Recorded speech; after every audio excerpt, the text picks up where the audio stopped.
Oh, you came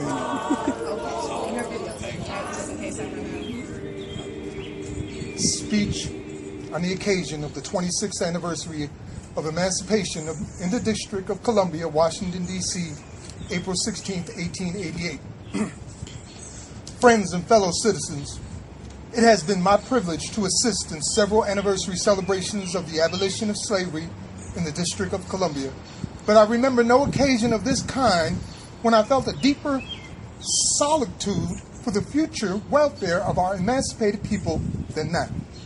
The chief cause of anxiety is not in the condition of colored people of the District of Columbia, though there is much that is wrong and unsatisfactory here, but the deplorable condition of the Negro in the southern states. At no time since the abolition of slavery has there been more cause for alarm on this account than at this juncture in our history. I have recently been in two of the southern states, South Carolina and Georgia, and my impression from what I saw, heard, and learned there is not favorable to my hopes for the race.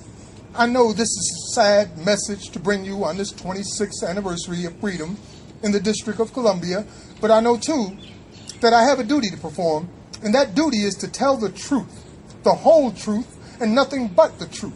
And I should be unworthy to stand here, unworthy of the confidence of the colored people of this country, if I should, from any considerations of policy, withhold any fact or feature of the condition of the freedmen which the people of this country ought to know.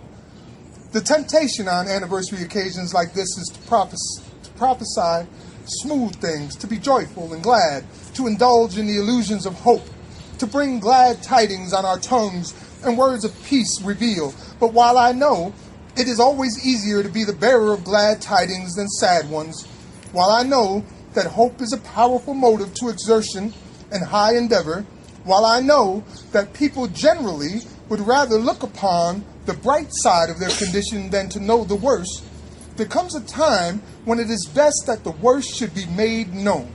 And in my judgment, that time, in respect to the condition of the colored people of the South, is now. There are times when neither hope nor fear should be allowed to control our speech. Cry aloud, and spare not is the word of wisdom as well as of Scripture.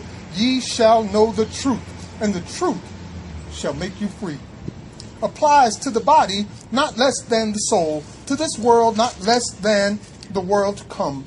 Outside the truth there is no solid foundation for any of us, and I assume that you who have invited me to speak, and you who have come to hear me speak, expect me to speak truth as I understand truth. The truth at which we should get on this occasion respects the precise relation subsisting between the white and colored people of the South, or in other words, between the colored people and the old master class of the South. We have need to know this and to take it to heart. It is well said that a people may lose its liberty in a day and not miss it in half a century, and that the price of liberty is eternal vigilance.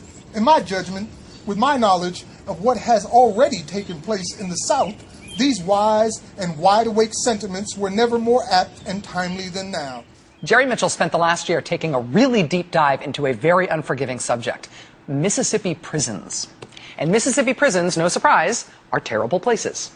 Jerry Mitchell spent the past year plus investigating what goes on behind prison walls in that state, investigating the beatings and stabbings and gangster guards and families being made to pay protection money to keep their loved ones safe in prison, and drugs and smuggling and all of it, all this very dark stuff.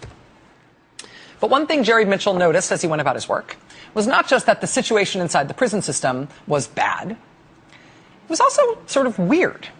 There seemed to be something strange about what was going on, and it seemed to have to do with the guy at the very top of the system. The guy who'd been at the top of that system longer than anyone in state history. Something was just off. Here's an example of what was off.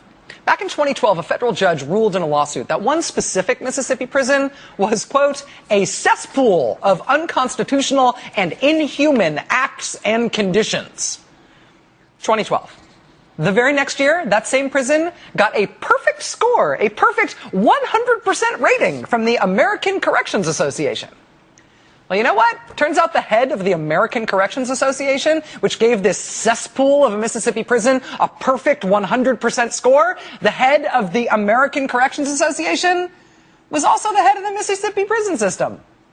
Commissioner Christopher Epps said at the time, quote, "Achieving 100% of standards is very difficult. I am extremely proud." So Jerry Mitchell reported on stuff like that for the Clarion Ledger. And the commissioner pushed back against Jerry Mitchell and against this paper for printing those stories. He said Mississippi prisons had gotten perfect scores before he became president of this trade group handing out the perfect scores. We're always perfect. But still, that was the kind of thing that was weird, right? The commissioner getting an award from himself for this very, very troubled prison. And Jerry Mitchell kept digging. And I'm not sure even he had an inkling of how huge this story was about to get. First at 6, the state's prison boss facing bribery and money laundering charges. 16 WAPT's Tammy Eswick is live at the federal courthouse with this corrections corruption case. Tammy. Yeah, that's right, ladies. This was a huge investigation. Everyone from the FBI, the IRS, the state auditor's office, that's just to name a few. Now, all are accusing the former head of the state prison system and a former lawmaker of a huge bribery conspiracy. MDOT Commissioner Christopher Epps quiet on bribery and conspiracy charges. I think my lawyer will make a statement. At this point, we just got the indictment. It's an extensive document. We really have no comment, and the commissioner is not going to make any comment. Federal prosecutors just unsealed an indictment months in the making against Commissioner Christopher Epps, the Mississippi Department of Corrections. Dozens of federal felony charges. Federal prosecutors say he's been collecting bribes and kickbacks from a local businessman who has ties to companies that were given contracts to run parts of the prison system. The scale of this thing is actually epic. All told, the companies that are allegedly involved in this scheme have taken in close to $1 billion with a B dollars. $1 billion in Mississippi. That comes out to almost $200 for each person in Mississippi. The indictment alleges the commissioner got his share in increments of several $1,000s at a time. According to prosecutors, the commissioner told the businessman guy after one contract, quote, "I got us $12,000 a month," which they then allegedly divided evenly after accounting for the taxes that the businessman would owe on his part of it. So I guess that part would be legal because he'd pay the taxes on his half. Prosecutors said the commissioner shook that businessman down for a condo on the Mississippi coast. They say the commissioner then shook him down again for a larger, more expensive condo a couple of towns over. Mostly, though, as you read through these 49 felony counts, you get the sense that the commissioner seems to have preferred cash. So much cash that he couldn't figure out how to keep anybody from noticing that he was awash in bills.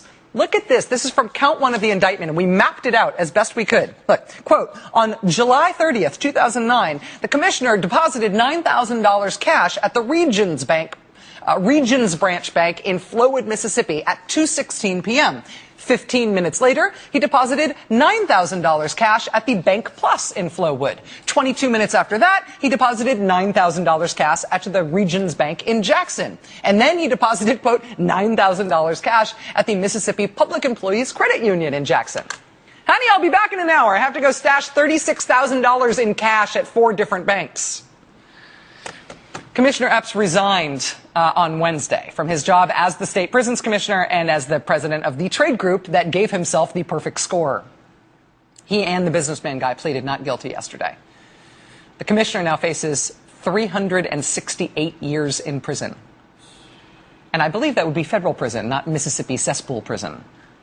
The governor of Mississippi today announced a full review of prison contracts in the state now that nearly $1 billion taxpayer dollars are alleged to be tangled up in this scheme with the bribes and the kickbacks.